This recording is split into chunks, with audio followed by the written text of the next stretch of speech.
Ang gusto ko sana, parang Vogue yung background. Like, white, tapos answering your top 20 questions, ganyan. For today's video, we are gonna be doing answering your questions about me na labas yung horror storytelling. Meron ako mga konting questions na sasagutin relating sa horror story, pero magpo-focus ako dun sa mga mas personal na questions. This is a combination of questions from IG, Facebook, and TikTok. Pipilian ko na lang, medyo madami kasi sila. Unahin natin yung sa IG. First up, this from Sugar.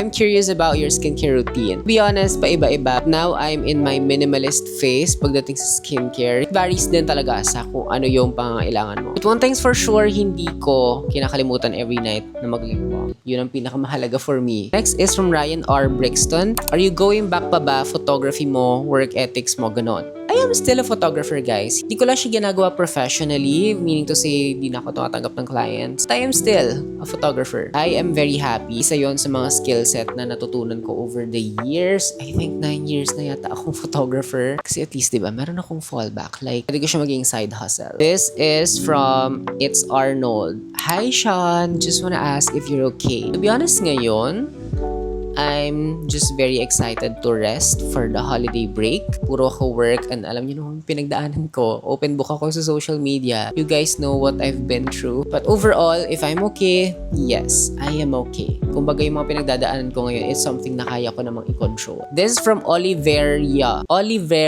Would you continue sharing horror stories for the next few years? Also, does it affect your daily life? Kung i-continue ko ba siya? Of course. Kasi as someone na nasa social media, yun yung clout ko, kumbaga. Doon ako mahal ng tao, doon ako kilala ng tao. Horror storytelling is something that I take really serious. Go big or go home. Kung pucho-puchong horror story lang, mabilisan lang, di ko na lang siya gagawin. Kasi gusto ko pag horror story talaga, full production. Maayos yung mic, yung lighting, yung setup, yung time, yung story, lahat. Nakaka-apekto ba siya sa daily life ko? I have to say before, yes. Ngayon, hindi na. Next question is from Sean Kingston. Siya yung isa sa manager ko sa isang brand. Hello, Sean. If you're given a chance, would you rather spend the day with your younger self or older self? Mas gugustuhin ko mag-spend sa older self ko dahil para alam ko yung mangyayari. If we are being literal, ano bang nangyari sa buhay ko? Like, gusto ko makita yung future para maging maingat ako sa mga gagawin ko sa mga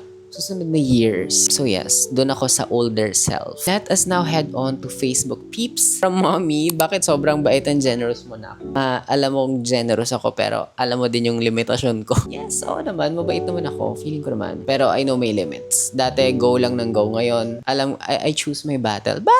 Next is from Rex Pacquiao. Sa natatamasa mong success, may gusto ka pa bang gawin or makuha? Ingat and more blessing. To be honest, yes, I consider myself successful kasi kung hindi ko i-consider yung sarili kong successful ako, baka hanggang ngayon, sobra pa rin akong pressured in life. Plus, hindi ko ma-enjoy yung mga nangyayari sa akin. So, always celebrate your progress. Malaki man yan or maliit. Kung meron pa ba akong mga gustong gawin or makuha, madami kung alam mo lang. Kaya nga tayo nag-work and nagpe-pray. Mawawalan ako ng purpose pag tumigil ako mangarap. Baka kasi yung nangangarap ka, iba din yung hindi ka marunong makontento. So, doon tayo sa nangangarap. Na-experience nyo na po ba na magpakita or magparamdam sa inyo yung entity ng mga stories na sinesend sa inyo? Luckily, no.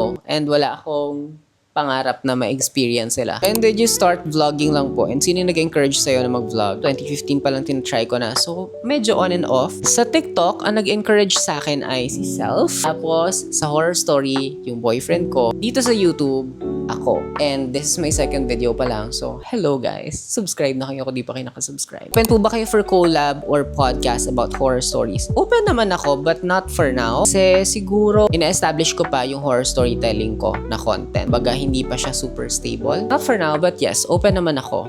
Depende sa tao. Given a chance to see your younger self, what will you say? Na okay lang magkamali and forgive yourself sa mga gagawin mong kamalian. But you always have to bring what you've learned from that mistake para maging guide mo siya at hindi mo na maulit. Are you helping other people ba or no? I am helping a lot of people kung alam mo lang. But I'm just not the type of person na laging may camera, laging nasa social media yung pag-help. I have nothing against those people. I just help secretly. Now we're going to TikTok people. First question. Summarize your 2024. How can you replicate the good things and how would you eliminate the bad? To be honest I started off strong, like really strong. May papalitan ba ako na good or or bad thing?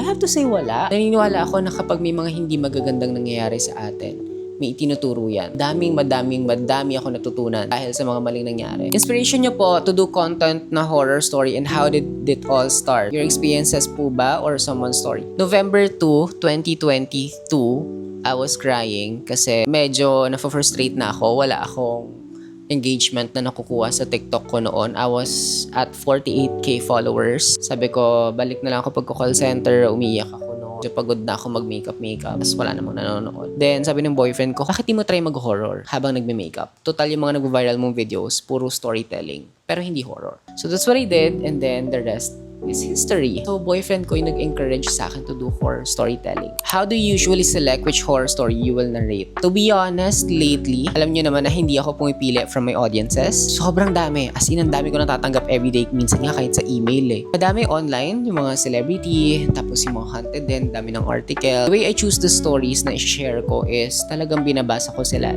isa-isa. Pero once na makaramdam akong gawa-gawa lang yung kwento, I stop reading it, then proceed na sa susunod. Pinakamahal na beauty product na nabili mo at can you hi for me? Hi, babe. Dito, pakita ka sa loob. Mag-hello ka lang. Hi. Summer, mag-hi ka. Yun lang din yung perks ng pagiging beauty content creator. Talagang libre ang mga beauty products kahit hindi ka na bumili. Meron minsan may 1-year supply, 2-year supply. Ilang months or years sumaba yung hair nyo. Pagupit naman ako pero parang quarterly lang. I started growing this lockdown. So 4 years. What's your current makeup routine? Interesting question. Sunscreen, color corrector, concealer, powder, blush, kilay, lipstick, that's it. Ito yung ginagawa ko lately. Hindi na ako nagfa-foundation sa ilong. Tapos sa noo, kasi wala naman akong kailangang i-cover. So talagang dito lang, kasi dito yung problem areas ko. Mas long-lasting yung makeup ko, plus mas presko siya sa pakiramdam. How do you start your content? Or how did I start my content? You'll be cringy at first. And you have to let yourself be cringy. Pagdadaanan niya ng kahit na sino siguro. Hanggang sa makuha mo kung anong klaseng version ng sarili mo yung gusto mong i-portray sa social media. Iba kasi clean girl, may iba naman bardagulan. Did you get the strength po na mag-film ng mga horror stories, especially at night? I look at my horror stories as work since doon ako nakakakuha ng engagement sa tao. So, namatay yung ilaw. Gulo tuloy yung framing. Tama ba? I look at my horror storytelling as my work. So, hindi na ako natatakot. Meron talaga mga disturbing na kailangan ko ng kasama minsan sa studio. You have plans of having kids? For now, meron akong 3 anak. Snow, Summer, and Storm. Sila po ang aking mga pusa. So, for now, wala kaming plano na mag-anak ng tao. Okay na kami sa pusa. Siguro kahit 10 pusa, go! Why did you choose to be a content creator of horror story? Hindi ko siya pinili eh. Pinili siya ng mga tao for me. And that's the reality of social media. Before, gusto ko lang magpaka-clean girl sa social media. Like, makeup lang. Pero kasi, kapag nagkaroon ka ng clout sa isang bagay, and yun yung demand ng tao, kahit hindi mo siya gusto at first, eventually magugustuhan mo na rin siya. So, hindi ko siya pinili in the first place. What tips or advice can you give to someone na gustong mag-live independently while not having much money and don't have a job yet? Just do it. Kasi kapag wala ka masyadong options and you're living independently and kailangan mo masustain yung buhay mo, yung bills, kailangan mo makakain, kailangan mo makapag-provide for yourself, mas lalo ka magkakaroon ng urge to work,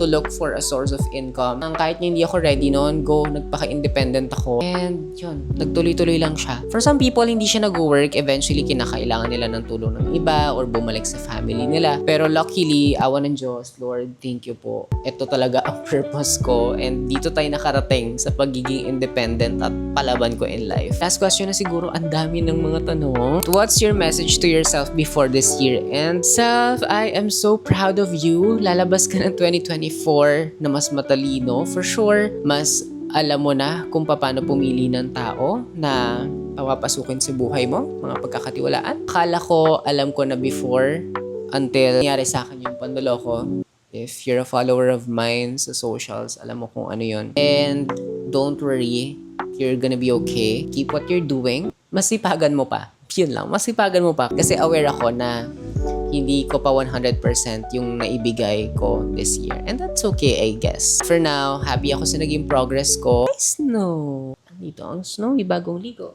Say hi! Happy ako sa mga naging progress ko. Overall, masayang-masaya lang ako na tatapusin ko yung 2024 with grace. Kasi totoo yun, every gising is a blessing. So every year is an opportunity na bumawi sa sarili. Yun lamang po. Thank you so much for your questions, guys. Madami pa ako natanggap pero pinaghalo-halo ko na lang yung gaano ka-light or ka-heavy yung questions. Gusto mo po ng mga ganitong content, mag-comment lang kayo or kung may mga content suggestions kayo, just leave it in the comments. Don't forget to hit like, comment, turn on the notification bell, diba? And of course, huwag nyo kalimutan mag-subscribe. I'll see you in the next video!